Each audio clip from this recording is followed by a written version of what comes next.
Uşaqlar. Uşaqlar, baxın bu ornamentlərə, görün nə gözəldir.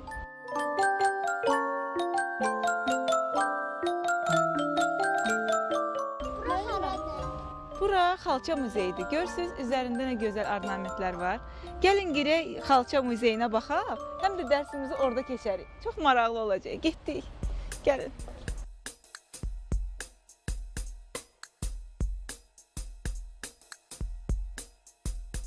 Biz dersten sonra görüştük, coşuklaşır arzular. Dostlar ile dersten sonra görüşmeyen darıxar. Biz dersten sonra yığışıp okuyuruq, yazırıq. Derste keçdiklərimizi biz təkrarlayırıq. Biz dersten sonra yığışıp okuyuruq, yazırıq. Derste keçdiklərimizi biz təkrarlayırıq.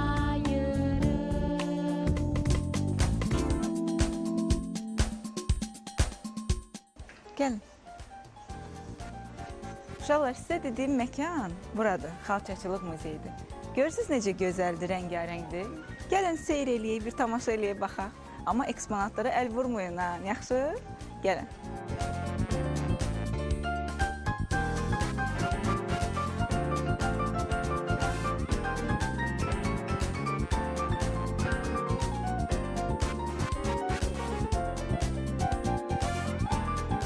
Bunların hər bir naxışın öz mənası var uşaqlar. Görürsünüz, bunlar simvollardır.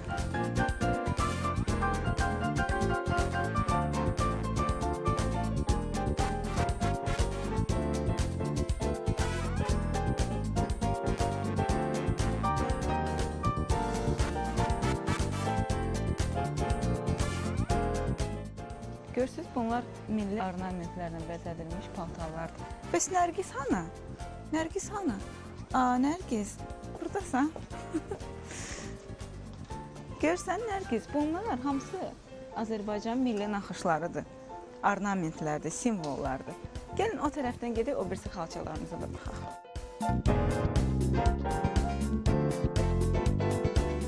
Gəlin bunlara baxaq, gör nə gözəl rəngləri var. Mələk, Mələk, sən neynirsən? Qoy yerinə qızım. Eksponatlara əl vurmaq olmaz. Axı muzeylərin öz qayda qanunları var.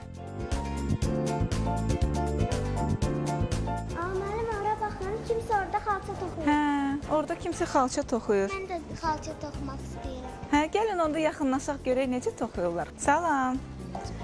Siz burada neyinirsiniz? Xalça toxuyuruq. Nə maraqlı sənətiniz var sizin.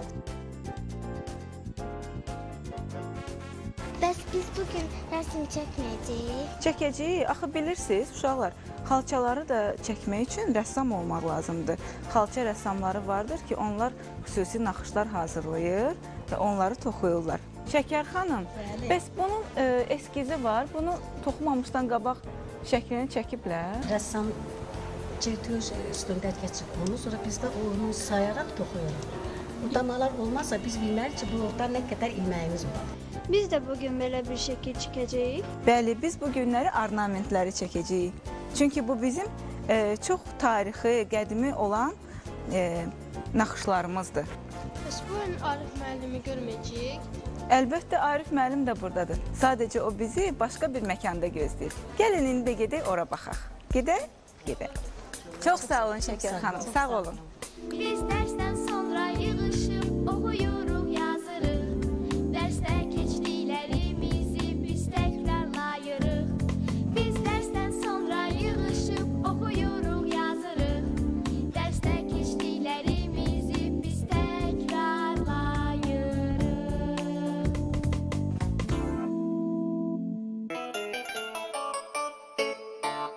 Onu keçmişdən gələcəyə məktub sanırıq.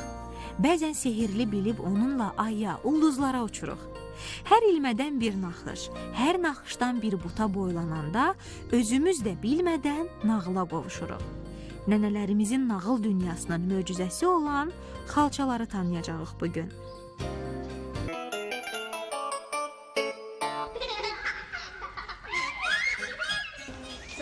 Salam. Siz bugün bilirsiniz ki, hər dəfə biz dərsdən sonra məşğələ aparırıq. Bugün dərsdən sonra məşğələmiz Azərbaycanın Xalça Muzeyində olacaq. Bu özü də bir dərsdir. Yəni siz qədim xalçanı tanış olacaqsınız. Roya xanımla tanışlıqdır, muzeyin direktorudur və o bütün xalça haqqında məlumatları biləcək. Və siz buradan tək şəkil çəkməyəcəksiniz. O dərsdən sonra bu da bir dərsdir. Ona görə sizdən xahiş edirəm, diqqətlə baxın. Nə sualınız varsa suallar verin. Nə bilmirsinizsə, Röya xanım da, mən də Əmirə xanım sizə cavab verəcək. Oldu?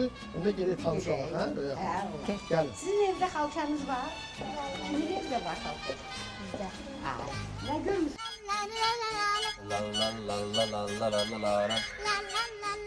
Bilirsiniz də, 99 növü var bu tanın.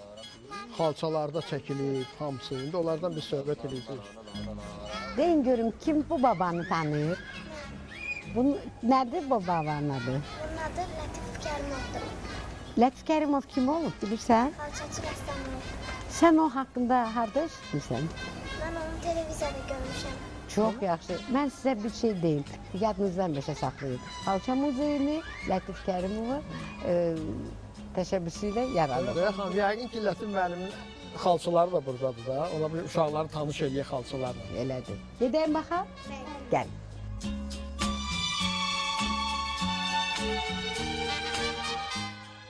Bu Nizami Gəncəvini görün, bizim məşhur rəssamımız Kamil Əliyev təsvir eləyib. Xoşunuza gəlirmi? Geyimi sizi maraqlandırırmı? Nədir geyimi? Başında nəyi var? Anlamışam. Ay sağ ol. Deməli Nizami yaşayan dövrdə bax belə baş tüyü geyirdilər.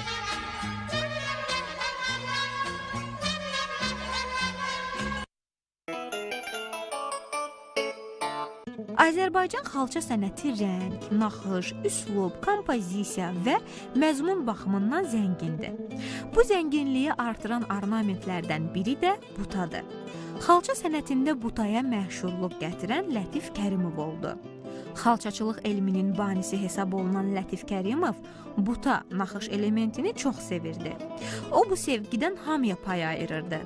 Əlbəttə, butaların əks olunduğu xalçaların köməyi ilə nəvə nəticəli buta, çiçəkli buta, dilikli buta. Bəlkə də butanın yüzlərlə növü var. Xalçaçı rəssamlar öz əsərlərində butanı müxtəlif məzmunlarla yaradırlar. Deyirlər ki, xalçanı sevin. Xalça sizi darda qoymaz, xəyanət etməz, sizi müdafiə edər, sevindirər. Bax bu xalça sizin xoşunuza gəlir. Gözəl xalçadır. Aha. Burada kimi görürsünüz? Ağacdır, insanlar. Aha. Uzaqdan baxanda görərsiniz orada Məhəmməd Füzulinin portreti yəni ağacların içində. Bu bizim gözəl rəssamımız Eldar Mikailzadənin xalçasıdır. Görürsünüz ki, o pərdələr hamısı oradandır. Əsərlərindən bir var. Elə düzəldib ki, ağaclardan, təbiətdən Füzulinin portretini gözlərinə görürsünüz, onun ceyranları var. Yəni uzaqdan baxanda Füzulinin portreti yaranır.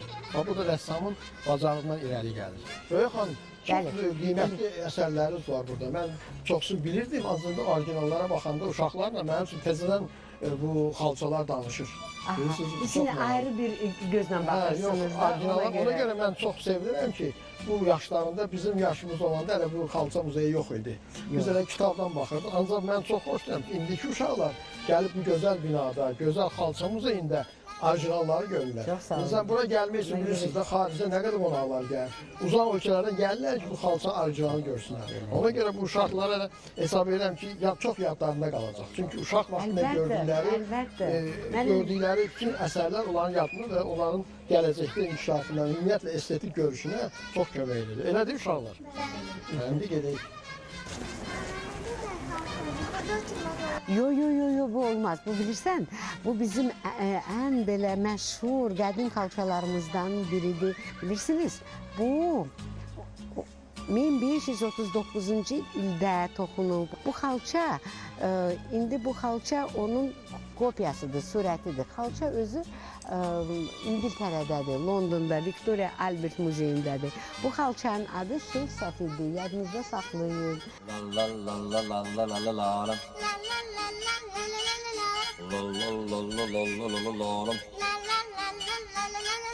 La la la la la la la la. Xalçanın üstündə şəkil çəkiblər. Elə bil toxunmuyublar, eləmi? Görün, nə nazik, nə nəcib onun naxışları var. Görürsünüz nə böyük xalçadır. Bu xalçanın 500-ə yaxın bunun yaşı var. Bəs xalçanın hansı iplərdən toxuyurlar? Xalçanı yundan, ipəkdən, artıq indi də pambıqdan.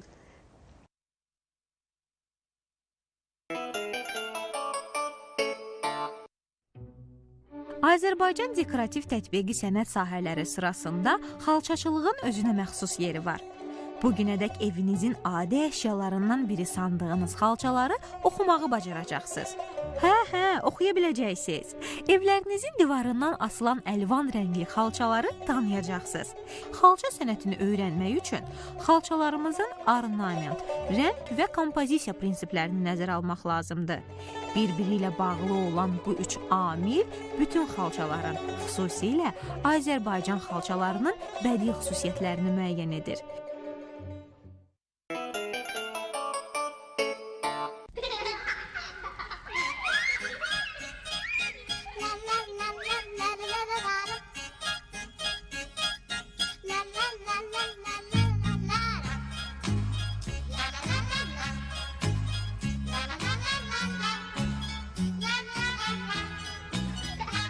Əziz uşaqlar, bugün dərsdən sonra məşğələmiz Azərbaycanın çox gözəl muzeylərindən biri Xalça muzeyidir. Siz bilirsiniz ki, bu Xalça muzeyi çox unikal bir muzeydir. Əvvəla ona görə ki, burada bizim Azərbaycan xalqının ən gözəl qədim xalçaları yığışır. Azərbaycanın bölgələrindən çox xalçalar var. Şirvan xalçası, Bakı xalçası, Qarabağ xalçası. Mən sizə bir şey deyim ki, Qarabağ xalçasında çox maraqlı süjetlər var. Orada əjdahaların təsviri var. Yəni biz gördüyümüz fotolarda, kinolardakı əjdahalardan deyil. Rəsmlə çəkilmiş çox şərti simvollardan çəkilib. Əjdaha da bilirsiniz, nağıllarda biraz qorxuludular. Qorxuludur, hə? Bilirsiniz də, əjdaha qorxulu. Ancaq orada yox. O sülhpərvər, insanlara kömək edən əjdahaların simvoludur. Ona görə mən istərdim ki, siz o simvollarını tanış olasınız və çəkəsiniz. Hə, Nərgiz, baxın görün. Hə, bu butaları bildin də 99 cürə var. Düzdür? Arif müəllim, biz bayaqları uşaqlarla aşağıda xalçalara baxanda çox maraqlı bir məlumat aldıq ki, xalçalar ümumiyyətlə xovlu, xovsuz və müxtəlif süjetli xalçalar olur.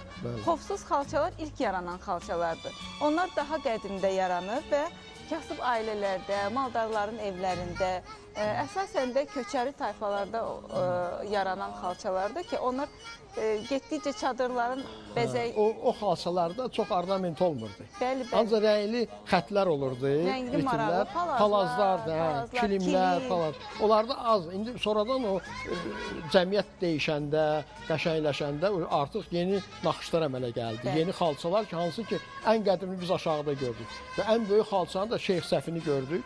Şeyx Səfi böyük xalçadır.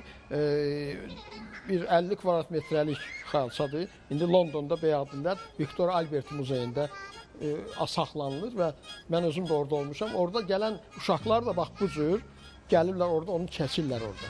Bu da çox maraqlı ki, Azərbaycanı tanıyırlar.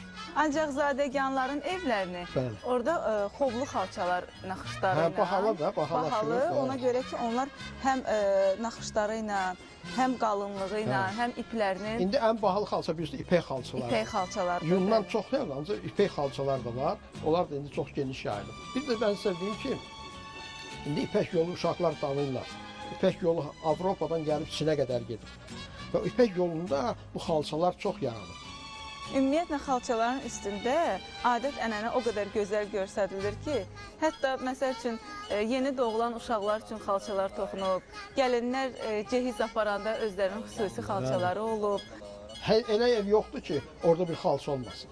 Kiçik, böyüyən dəxli olmuyor. Ya da ki, bizim nənələrdən qalmış yadigarlar hamısının evində var. Görürsünüz, gözəl rəngləri var. Bunlar hamısı otlardan, indi kimyəvi rənglər var. kimyası. qabaq təbii Ancaq rənglərdən təbii istifadə otlardan edirdilər. rəngləri düzəldirdilər, özləri düzəldirdilər. Onlar Ya- sapları Hə, hətta sapları boyuyurdular. O rənglər də indiyəcən görürsünüz ki, bütün muzeylərdə, ya buradakı muzeylərdə də o rənglər qalıb. Neçə yüz il keçsə də. Arif müəllim, baxın belə nə gözəl ornamentlər çəkdi. Paxlavanı təsvir edib və içində hətta butalar da Hə, var. görürsünüz ki, Həm artıq həndəsi, həm də görürsünüz Hə. butaları da özdə burada. görürəm rəngləri də çox qəşəng eləyir. Yəni bu xalçaya baxır, o rənglərdən istifadə edir. Öz rənglərini də görürsünüz ki, orada qırmızı rəngləri çoxaldı, içəridəki yaşıl rəngləri butalar eləyib. Yəni o bizim köhnə butaları da öz rəngini eləyib. Xoşuna gəldi bugünkü muzey. Mələk, xoşuna muzey. gəldi. Bir də gəldi. Bu gün az gəldi, ancaq sonradan nənə ilə, adı, baba ilə gələrsən, çox baxarsan. Burada məktəblər var, burada kuklalar var, burada uşaqlar üçün kinoteatr var. Yəni çox geniş məkandır. Ona görə mən üzümü bizim tamaşaçılara tutub deyirəm ki, dərsdən sonra məşğələsi bu ilə bitmir. Mən sizin hamınızı bu məkana dəvət edirəm. Bu muzeyin ən maraqlı cəhəti odur ki, burada muzeydə qədim xalçalarla yanaşı, burada xalça da toxuyurlar. İndi biz oraya gedib tanış olacağıq. Mütəxəssislər müəyyən ediblər ki, xalça üzərindəki təsviri elementlər təkcə gözəllik üçün deyil. Əslində bu naxışların hər birinin adı, mənası var. Diqqətlə baxın. Siz qarmaqlı, rom şəkilli bəzək elementini görürsüz. Bu naxışlar uzaq keçmişdə, yəni qədim zamanlarda insanlar üçün bolluq, bərəkət rəmzi idi.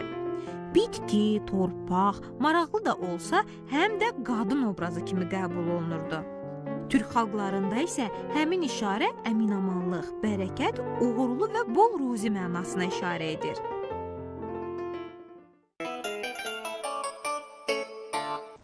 Uşaqlar, bura baxın, görün necə maraqlıdır. Yaxınlaşın, yaxınlaşın bura. Nərgiz, sən də gəl. Gəlin, baxın, görün necə maraqlıdır. Uşaqlar, baxın, naxışlar elə bir ki, kaleidoskopda dəyişdiyi kimi dəyişir. Bilirsiniz, xalçanın üzərində olan naxışlar simvol adlanır. Onlar insan fiqurlarını, təbiətdəki olan heyvanları, bitkiləri özündə əks eləyir. Görürsünüz necə maraqlıdır? Azərbaycan xalçalarının koloritində qırmızı, sarı, göy, bu rənglərdən, qəhvəyi rənglərdən istifadə olunur. Görürsünüz, ən çox istifadə olunan rənglərdir. Bəs indi biz xalça toxunmayacağıq. Yaxşı, gəlin gedək xalça toxumağı da öyrənək. Gəl.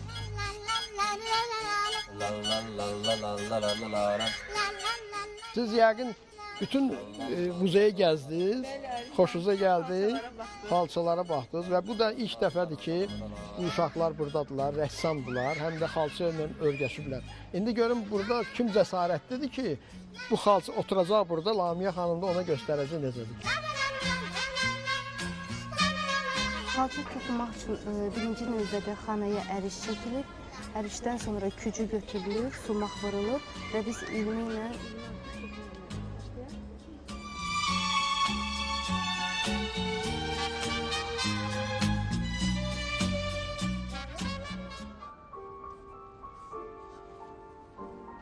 Görürsünüz, gözəl musiqi var bu muzeydə də. Bir gedək orada qulaq asaq. Gəlin uşaqlar, gedək. Gəlin bura görün.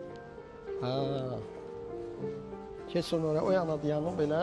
Görək, Aydan xanım da musiqi çalır. Gəlin bura.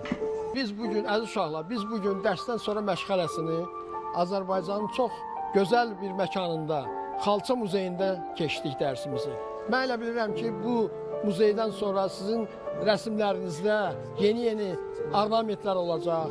Ondan başqa bizim qədim xalça sənətini siz öyrəndiniz burada, az da olsa.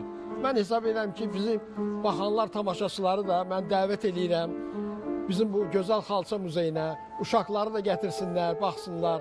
Çox qədim xalçamız var. Azərbaycanın dünya şöhrətini xalçalarımız yanılır. Onu da demək istərdim ki, uşaqlar bilsin ki, qədim rəssamların, Avropa rəssamlarının əsərlərində Azərbaycan xalçaları var. Mən sizə onu gələn dərslərdə göstərəcəyim. Ona görə mən bütün dinləyicilərə, tamaşaçılara bugün bu xalça muzeyinə dəvət edirəm. Əsasən uşaqları, gənc rəssamları gəlsinlər, qədim xalça sənəti ilə yaxından tanış olsunlar. Hələlik.